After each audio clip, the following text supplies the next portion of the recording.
রবিবার বিনামূল্যে স্ত্রীরোগ সংক্রান্ত অস্ত্রোপচার শিবির এবং স্বেচ্ছায় রক্তদান শিবিরের আয়োজন করা হয় ধর্মনগরস্থিত সাকাইবাড়ি হেলথ কেয়ার নার্সিং হোমে এবং তার পাশাপাশি এদিন তারা সুস্থ পরিবেশ গড়ার মনোভাবনা নিয়ে বৃক্ষরোপণ কর্মসূচিও পালন করেন নার্সিং হোম চত্বরে। প্রদীপ প্রজ্বলনের মাধ্যমে এর শুভ সূচনা করেন ধর্মনগর পুর পরিষদের চেয়ারপারসন প্রদ্যুৎ দে সরকার।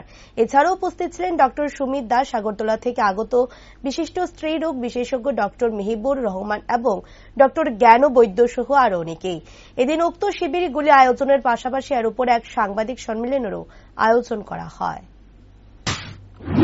ডোনেশনের ক্যাম্পের আয়োজন করা হয় এবং সাথে গাইনির সার্জারি ফ্রি ক্যাম্পের আয়োজন করা হয়। ক্যাম্পের শুভ উদ্বোধনী হলো অল্প কিছুক্ষণ আগে।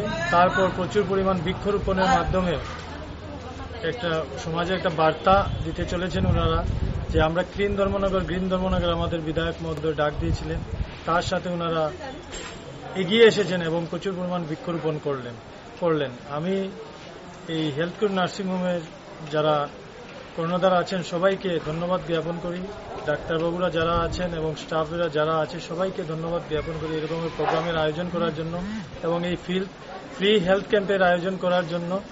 ফ্রি হেলথ ক্যাম্পের মাধ্যমে অনেক গরিব অংশের মায়েরা বোনেরা ফ্রিতে সার্জারি করতে পারবে, এই ক্যাম্পের আয়োজন করা হয়েছে। ধন্যবাদ। আমরা একটা অস্ত্রোপচার শিবিরের আয়োজন করেছিলাম, তৎসঙ্গে করেছি বৃক্ষরোপণ এবং রক্তদান শিবির। আজকের এই শিবিরটার মূল লক্ষ্য হচ্ছে যারা